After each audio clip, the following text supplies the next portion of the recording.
Hello বন্ধুরা, ভিডিওটি শেষ পর্যন্ত দেখবেন, কিছু মিস করবেন না। नागराज्य कलयुग शुरू होने के बाद এই हम कुछ সিনেমায় बचे को देखकर রয়েছে অনেক सारी दुनिया से ইন্টারেস্টিং अलग মুহূর্ত, সো एक अनजान भूमि पर আপনারা কি अपना राज स्थापित স্কিপ करते हैं করবেন না, আর और मुझे পুরো इस राज का মুভিটি राजा দেখার জন্য আমন্ত্রণ नागराज बनाया রইল। जाता है।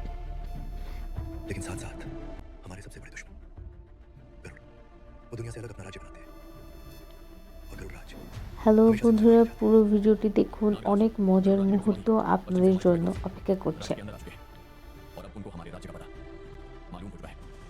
हमें जल्दी उन्हें रोकना पड़ा। मैं मुझे आ जाऊं और हमारे मित्र वासुकी को जगाया जाए क्योंकि उनके बिना ये युद्ध नहीं लड़ा जा सकता। नागराज तुम्हारा काल আপনার मূল্যবান मैं गरुड़ राजा কমেंट এখনও तुम्हें हमेशा দিয়ে के না लिए থাকলে इस দয়া राज्य से করে मुक्त करने দিয়ে দিন। तैयार हो আপনাদের প্রতিটি और वासुकी की কমেন্ट आवाज को আমাদের জন্য बंद करो। খুবই सब कुछ खत्म हो গুরুত্বপূর্ণ। चुका है, उससे लड़ना ही होगा और कोई रास्ता नहीं। वो नीले थे और उनमें बेशुमार ताकत थी। मेरे जानलेवा हमला करने पर ही तीनों सिर्फ जमीन पे गिरे पर फिर उठ गए।